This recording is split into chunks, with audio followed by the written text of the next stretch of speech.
begin, I'd like to clear up some misconceptions behind a certain plant. I'm sure most of you know what I'm talking about since I handed out my card earlier this semester. The cannabis family tree has two different segments. Most people don't realize this. There is the marijuana side of the family tree, which is female, has high concentrations of THC, and is used for medicinal purposes. The other segment is hemp. Is the male plant. It cannot be used as a drug because it has such low concentrations of THC, it just is not possible. And it has an estimated 50,000 industrial uses. The industrial hemp has been entwined in American history since its very beginnings, and this history requires a closer examination. Click it twice.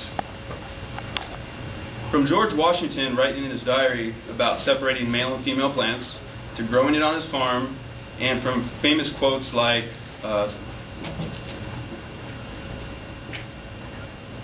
hemp is greatly viable for winning the war and sustaining a future fantastic for America, as well as make the most of the Indian hemp seed and sow it everywhere. Benjamin Franklin created the first paper mill and turned hemp into paper. Some like to speculate that the string Franklin used in his experiment was hemp string. I am not able to confirm or deny that. Thomas Jefferson wrote a book called Garden Book, and within it he details on how to harvest and grow hemp. Jefferson went to great efforts to establish the use of hemp in America, and one particular letter he wrote to Congress, he urged Congress to grow hemp instead of tobacco, because tobacco drains the nutrients and nitrogen out of the soil, whereas hemp returns nutrients and nitrogen into the soil. There is much correspondence from Alexander Hamilton, one more click, John Adams, and many other politicians, all who wrote about the cultivation of Russian hemp. The first draft of the Declaration of Independence and our first American flag are both speculated to be made out of hemp. Unfortunately, after contacting the Smithsonian, the Library of Congress, and the National Museum of American History, I'm unable to confirm or deny these speculations. So jumping ahead to what we've learned in class for Reconstruction, hemp is entwined into the history of all Americans, both native and foreign. From the indigenous people, to the vaqueros, to the Irish and Scottish, to the freedmen and the Asians, all brought with them and their culture was entwined with hemp. All these groups were forced into some sort of servitude and were discriminated against highly. Imagine something that is so deeply entwined into one's culture, dating back to the dawn of the agricultural revolution, and then suddenly that commodity is removed from everyday life and deemed criminal. The criminalization of hemp further tightened the reins of control upon these groups of people. It's not hard to imagine that hemp was one of the crops used during the times of sharecropping, which I will prove later.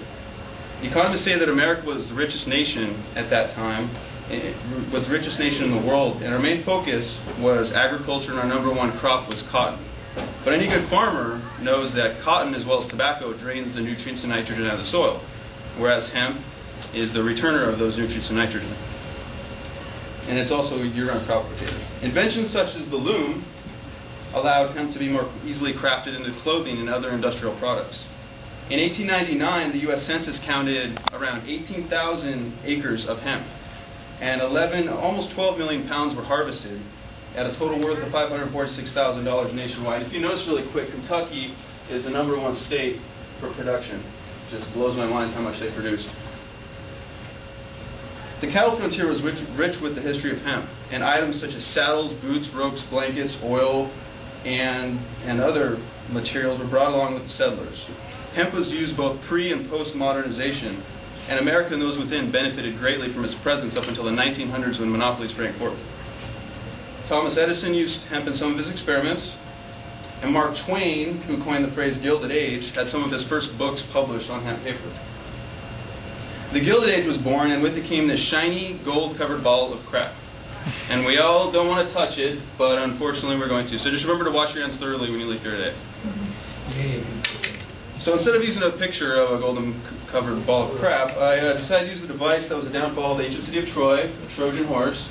And with the final paintbrush touches, the Trojan horse covered in gold. Yeah, beautiful. Just like the ancient city of Troy, Americans had no idea what they were letting in when they accepted in this horse. The Rockefeller family has gone down in history as a family of humanitarians and philanthropists for the multitude of their donations and activities. Well learned in class, the Rockefeller owned 93% of the world's oil, and was deemed the richest man in the world at the time. And to this day, that title will still hold true. But how does Rockefeller fit into the American history of hemp? Well, it's one word, and it's the word that controls all of our lives to this very day. That's oil. Harry Anslinger was appointed to the newly formed Bureau of Narcotics, and Anslinger was the husband of DuPont's niece.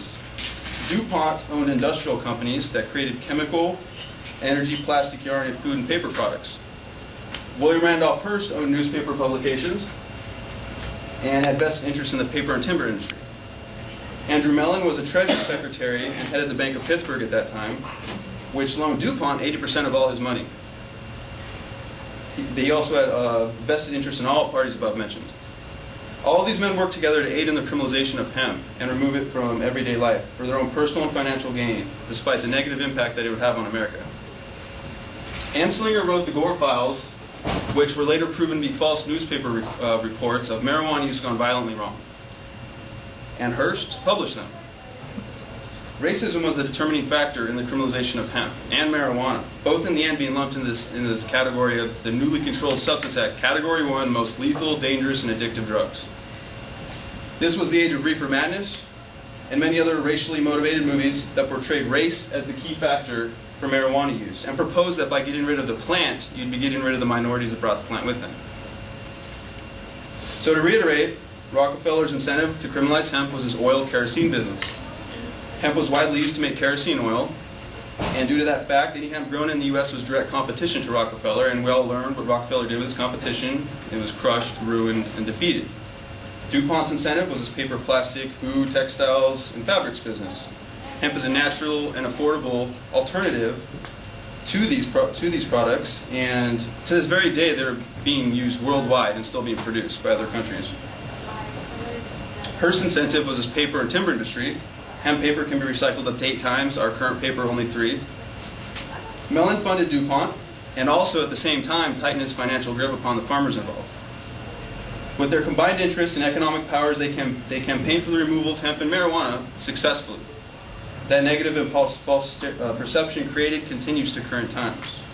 Now, before I move on from this depressing moment in our history, also known as the Great Depression, which is probably why it's so depressing, I must mention something about these gentlemen. In World War II, these companies, these dynasties, fell under heavy scrutiny from our government for collaborating with Nazi Germany and helping in the war effort and war profiteering. There was a specific fuel component that only the Rockefeller Company, Standard Oil, made. And this specific fuel component was used in the German airplanes that did the Blitzkrieg. All these men fell under heavy scrutiny and trials were held, although no one was ever indicted.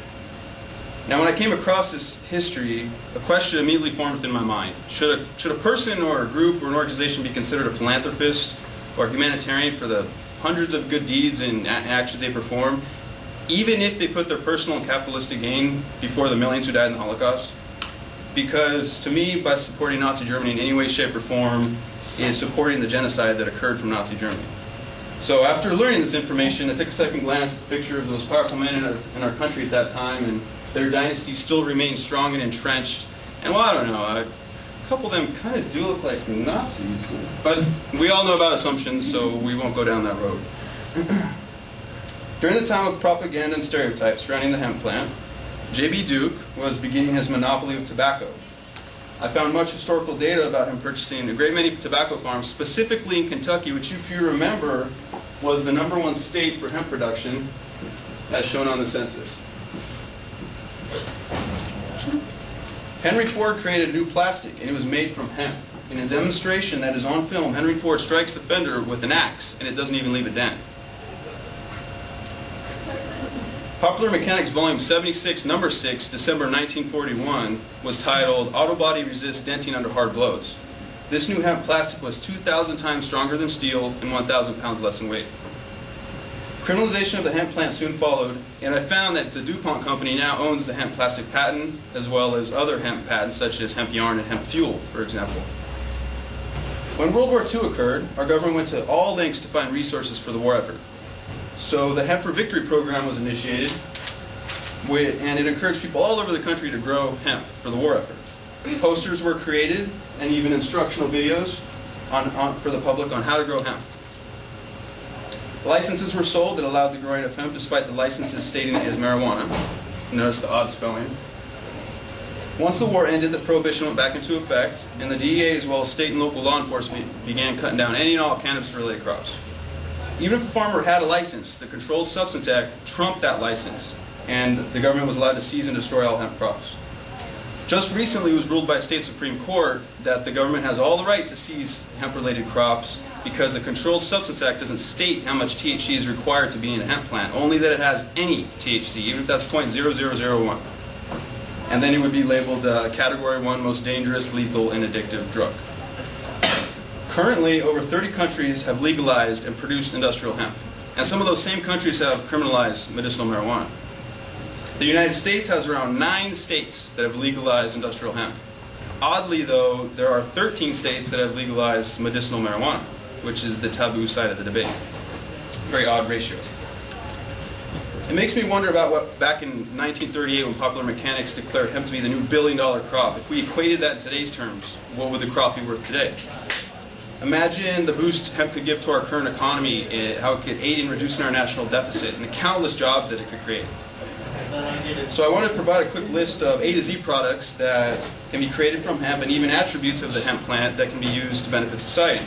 This isn't even a complete list, even the tip of the hemp iceberg, because there's an estimated 50,000 uses from the hemp plant. Now, I really wanted to have the Star Wars music for this part, and you know, the text scrolling from top to bottom, but I'm not computer savvy, so we will use our imaginations, alright? Okay. And I wanted to point out a quick few things which I thought were really amazing about the hemp plant, as well as give everybody my vision of the future. You want to stand up? Sure. We got 1 minute over here. No problem. Everybody's anxious to get the heck out of here.